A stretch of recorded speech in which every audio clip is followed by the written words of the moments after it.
ahead. All right, so one time last year, I hid Ashlyn's water bottle on the camp. It took her about like 25 hours to find it. It did not. It was kind of embarrassing, honestly. then she hides my coffee cup. It took me like 2 hours max, 3. That's because you cheated. I'm OG when it comes to finding things. I was given divine inspiration to go find the next clue. And I won the scavenger hunt, and this is mine now, so. No way. No. We're doing a rematch, and I will be winning this time. Yep. I'm Vernil Heshadol. Used to be Osmus. And I'm Myrna Simonson. We're both from Kingman. Cool. And we were cabin mates every year. Aww. Well, Story the like first thing when we arrived was to find the best cabin. Right? And then the best bed. And the best bed. And then the best roommates. And then there was always a team leader of friends, and we would sneak out at night, and we thought that was so fun. And then Westlake's had a little store down the way, so we could purchase ice cream and chocolate bars and pop. And then we had to take turns at kitchen duty, peeling potatoes and all that kind of thing. So, and as I say, my dad was one of the founding members 80 years ago. Cool. There was no swimming pool, and the lake was full of bloodsuckers. We'd go in the lake and have to pull bloodsuckers off. And we had old wooden boats with no life jackets and old oars, and we'd row around the lake over to Fort Scott. None of us could swim. Yeah, so those were the good old days. And then I remember coming out volunteering when I was more mature, helping prepare meals for ones that were serving time, and they'd come out and brush and do stuff like that. So I remember stuff like that too.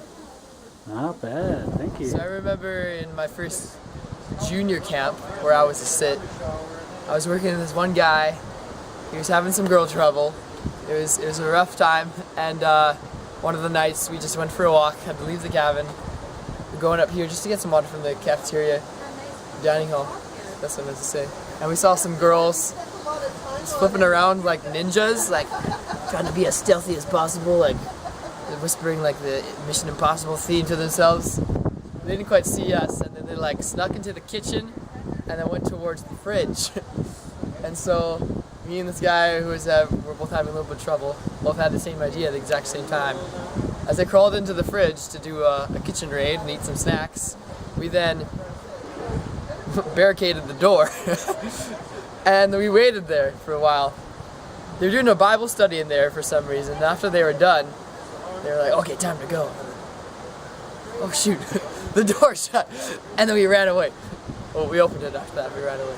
But it was this bonding moment where we locked some girls inside of a fridge that kind of allowed him to hear my wisdom and all that, and let him take a step away from prepubescence and towards like a man of God.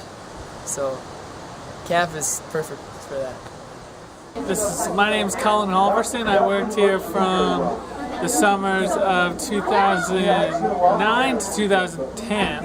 And one memory I remember is when Darcy was the director, him and Eric Sorensen caught a hornet's nest up in a tree, and they filled it with rain and bug spray, and they thought they killed all the bugs, and they hung it in the office as a trophy to see how awesome they were. So they closed up for the night, and the next morning they came in the office, and the office was full of hornets. So they clearly had a bigger problem to deal with, and we obviously thought that was pretty funny too. And sir, I don't know if we caught your name on film at the start. It's Dennis Erickson, and we've just recently moved back to Alberta to Camrose, so it's nice to be back to Alberta after many years, over 40 years being absent from Alberta. I just want to start by saying this is my first time back to spend a full week at Hastings Lake Bible Camp after a number of years that we have been away from the province of Alberta, and now that I've retired and have grandchildren, we're spending a great week at the facility here with grandchildren.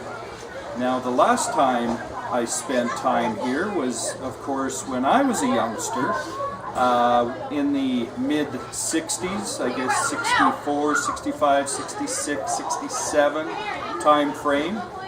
We didn't, of course, have a swimming pool. We certainly didn't have so many beautiful modern buildings. Things were much different. We had all cabins, and the cabins were excellent. We had a lot of fun back in those days.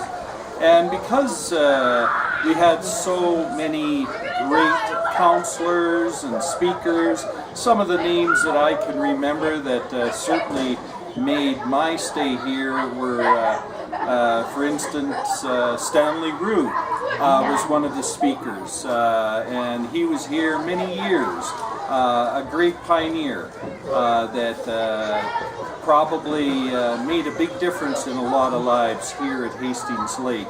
I think of another pioneer, Andy Heiberg. Andy Heiberg spent countless hours volunteering and building, and I would say Andy Heiberg, along with Lloyd Johnson, another name that had the foresight to and the vision to take Hastings Lake to the next level. For instance, I remember talking to them, some of these builders of Hastings Lake were thinking of a swimming pool, but there was fundraising that had to take place, and a lot of fundraising has taken place just by looking around the grounds here. It's just so exciting to see what has taken place, and tonight the swimming pool is full of young people. They're going to be growing up over the years. They'll be bringing their children back to Hastings Lake.